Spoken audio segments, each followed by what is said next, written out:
think PSG have all the elements to win the league and more and beyond. I don't know what is their priority. Probably it's not the league. I think that their priority would be the Champions League. Wouldn't you think? I think so. Of course, that club is obsessed with winning the Champions League. But I think for them to not win the league would still be regarded as like a disaster. Oh, no, absolutely. I think that the winning the French league is like paramount for PSG. That should not even be a question whether they can win it or not. But then I think that Pochettino was called in to bring in the big silverware, meaning the Champions League. But yeah, nice to see a title race. And Lille, who've always been, competing up top with a Turkish connection up front, Burak Yilmaz. Remember the name? The guy rings a bell. The guy's 35 years old. He's played 22 games and he scored 11 goals with his buddy, always from Turkey, Yusuf Yazdici. I apologize to Turkish listeners. We'll ask them all. Kind of a tough language. And he scored also 11 goals. So they're two forwards. They've got a combined 22 goals in 22 games. Wow. Nice. Yep. That is prolific. Clinical. Exactly. And then I was just looking. So Moise Kean scored again for PSG. And in case this is the first time that you're listening to us, Rory and I are big Kean fans. All over Kean. Even when he was at Everton. So at Everton, the man had 31 games and he scored 2 goals. At PSG, 13 games, 9 goals. So I think that's also a statement to the fact that the Premier League is kind of a tough league to score in. I think there's two ways you can look at this. It's that the Premier League is a hard league to adjust to. A lot of those games were off the bench. Like, it's fair to say he wasn't getting starts, especially with Calvert-Lewin being in such good form. But I think maybe he's found a system, he's found a team that suits him, he's found a level that suits him. I think for Italy, this is only a good thing to have more strikers available who are in form. So, yeah, come on, Moise. I really hope to see him back in the Premier League doing well one day, though. I really hope to see him perform because Italy are looking for a third striker to take to Euro 2021. And it might as well be Kean, or it might as well be, listen up, Mattia Destro. That's all I'm hearing. All I'm hearing is Mattia Destro 2021. Look, Mattia Destro, Roy, you made me sound on Twitter like I was ripping on the guy, but I actually checked his stats. It's all a bit tongue-in-cheek, though, I think. All right, so the first episode that we ever recorded, I laughed at him. I was just like, why would you sign Mattia Destro? But on the latest episode that we released last week, I was checking his stats, and they did say that he might as well be on his way to the best season of his life. And guess what? 2-0 win versus his former club, Bologna. Destro scores again. So, yeah, people are starting to talk about it. Could it be a good call-up to play possibly 6 games or 7 games, whatever it is that it takes to get to the final at Euro 2021. I'm excited. It would be crazy. It would be crazy. I think, like I said, it's only good for Italy to have more strikers in form and a striker who's potentially a surprise package for another nation who hasn't played for Italy too much or hasn't played for their national team too much is a good, like, ace in the pocket, do they say? I think, like, a good ace in the sleeve, I believe. Yeah. And other idioms. Yeah. Kind of easier to pull it out from your sleeve than from your pocket, right? So I don't know how smooth that was, but we have transitioned to Italy and the Serie A. So we started from Genoa, another win, Destro scores again. But then there is another team in Liguria that is surprisingly big time, Spezia. The first time they're in the Serie A, and they didn't only pick up a win against Naples, they followed with a win versus Sampdoria. So after 3 consecutive losses, they get 6 points against 2 pretty good teams. And their main beacon up front, Mr. Nzola, is a 24-year-old French player. He's got already 9 goals in 13 games. Go check out his Wikipedia page. Kind of a weird career, but I'm glad that right now he's found the side that can maybe, make him become someone, make him do the big step forward, we could say. Well, we talked about them in one of our first episodes, I think, when we were talking about the history of the Italian league. I can't remember, but we did shout out Spezia. And yeah, great to see a team get promoted and kind of, and we've talked about it before, but Serie A, the teams tend to get promoted and just kind of fall back down again. But it's good to see a team kind of making a stab at staying up and, taking some scalps. Like, fair play to them. Fair play. Absolutely. And then I'm of course talking about last weekend's Serie A action, and then we'll move on to this week's Coppa Italia action. Atalanta, many people were ruling them out because of the Papu Gomez controversy with the coach. He's not playing anymore. He's not even on the bench. He might leave, even though this transfer market, because of the coronavirus complications, is looking extremely stale at the moment. But somebody tweeted on Twitter, "Pop, who?" Because Atalanta don't seem to be missing him too much. And guess who has been stepping up? Luis Muriel from Colombia has scored in 5 consecutive Serie A games. Now, he has played 454 minutes this season and bagged 10 goals already. Guys, that's a goal every half. And he's a sub. So to me, this stat is incredible. You come in from the bench and you score a goal every 45 minutes. What a player to have as a sub. Well, I think it's a dangerous game that Papu is playing, right? Well, I can assume that he wants to leave Atalanta now, right? All the noises seem that he wants to leave. But we saw that he's posting on Instagram, like highlighting his positions on his stories, because there was questions about whether he fitted into the system or not.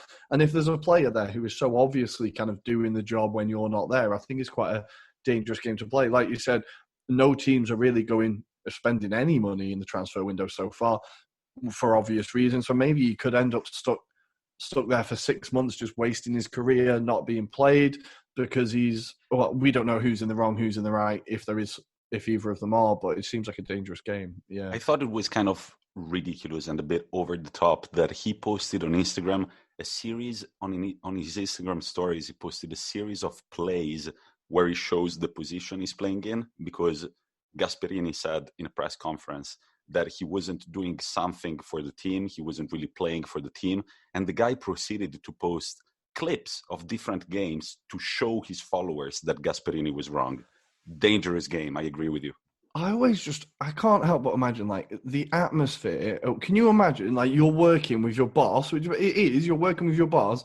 Let's imagine it's an office and you've just put all over Instagram how much of a mug you think they are. Then you've got to go into the office and be like, "Oh, hey, boss, how are you? Like, how are the kids?" You know, it must be awkward, like so awkward. It's the only thing I can think about. It's just the dynamic must be awful. But yeah, it seems like he's digging his own grave at this point, because I've seen him linked with Juventus and Inter, but yeah, nobody seems to be spending money. So who knows? And talking about Inter-Roma 2-2 was the big game during the weekend. It's the 6th consecutive draw between Inter Milan and the Roma. The guy announced it, the radio broadcaster said it at the beginning of the game. The two teams have tied 5 consecutive games. And then here comes the 6th. Now, I don't understand. The thing that I fail to understand about this game is why Inter didn't push for a third goal. And instead, mate, it was infuriating, absolutely infuriating. The first half was end to end. It was like a basketball game. It was amazing. Both teams were just like, fuck it, we want goals. Defending doesn't exist.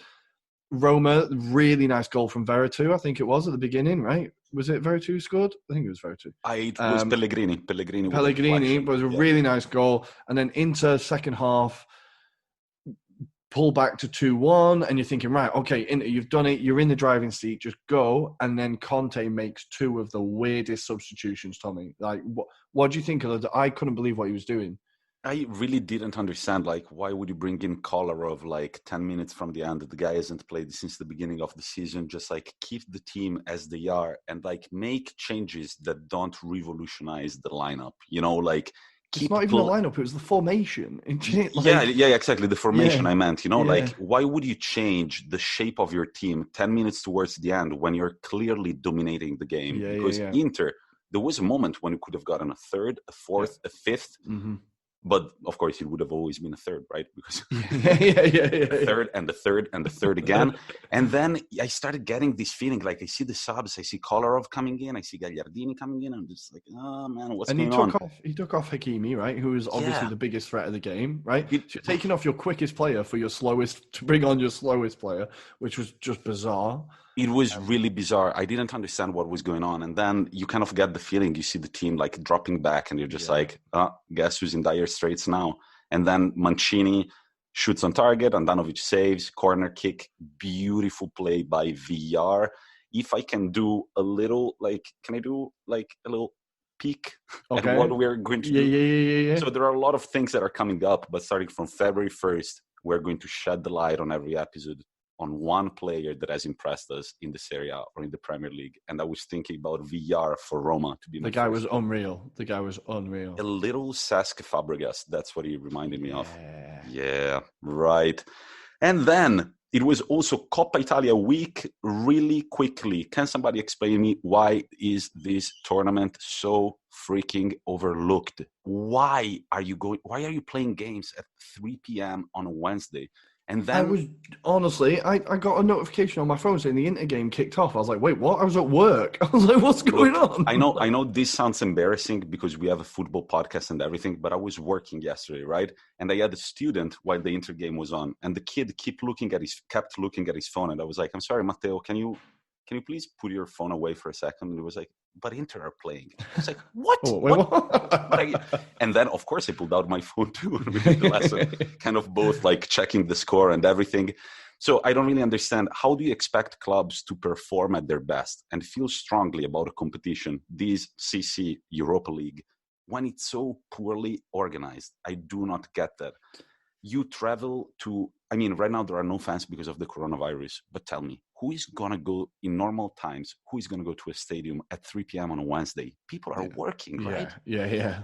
Anyone who's free at 3 p.m. on a Wednesday doesn't have the money to go to watch that game. Exactly. And it's just how do you expect people to care about it? Actually players, when they walk in the pitch. So I think of the FA Cup in England. The FA Cup is huge. It's like a historical heritage. In Italy, Coppa Italia, if you win the Coppa Italia, it's almost like, they won the Coppa Italia, and the next year people forget about it. But very quickly, what happened, the silver lining of teams not really caring about it and playing their second or third string players is that all the games that were played over the past week were extremely intense. So Milan-Turin goes to penalties, Milan advance. By the way, beautiful penalty by Turin as a second string goalkeeper, Milinkovic-Savic, who is the cousin of Lazio's midfielder. Beautiful penalty. I think his cousin taught him how to do that. Inter, Fiorentina, Lukaku solves the game at the 110th minute when penalties were looming over the game. Lukaku saves it. And what does this mean? That on January 27th, we've got a Coppa Italia Milan derby, and I'm afraid about that. So now it's important. Now the tournament is important because you've got a derby in it, and everyone's going, oh, here we go. That'll be a big statement. That'll be a big statement. Exactly. And the last time we played AC Milan in the Coppa Italia, we did lose in overtime thanks to a Patrick Cutrone goal. Also, Juventus struggled to beat... I've not heard that name in so long, sorry.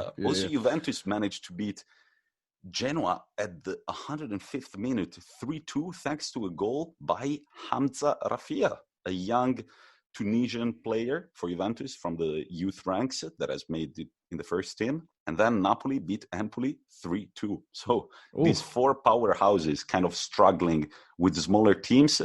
And right now, as we're speaking, Sassuolo are playing Spal and Atalanta are set to play Cagliari. Off to you, Rory. What do we have in England? So in England, we obviously had FA Cup weekend, and there was a few surprises. The biggest surprise of the weekend was undoubtedly Leeds getting dumped out 3-0 by Crawley. Now, at halftime, Leeds were looking comfortable. It wasn't it was 0-0, and people were thinking, okay, second half, Leeds will just roll them over. Bielsa he played quite a strong team. He made some really bizarre substitutions, took off two of the strongest players, and all of a sudden, Crawley came into the game. They scored. They won 3-0. The first goal was by a young Polish guy who was released when he was young, kind of picked up again by Crawley, and you have to search out the goal. I'm pretty sure I put it on our Twitter, but his first touch and run, it's a beautiful goal. But the funniest thing from this game, now Leeds have a track record of being knocked out of the FA Cup and of being the victims of giant killings. They were knocked out by Histon, who are I don't even know what division they are, a good few years ago. And this is another one to add to the list. So I saw on Twitter a lot of Leeds fans kind of moaning like, oh, typical Leeds. But to rub salt in their wounds, Crawley brought on a reality TV star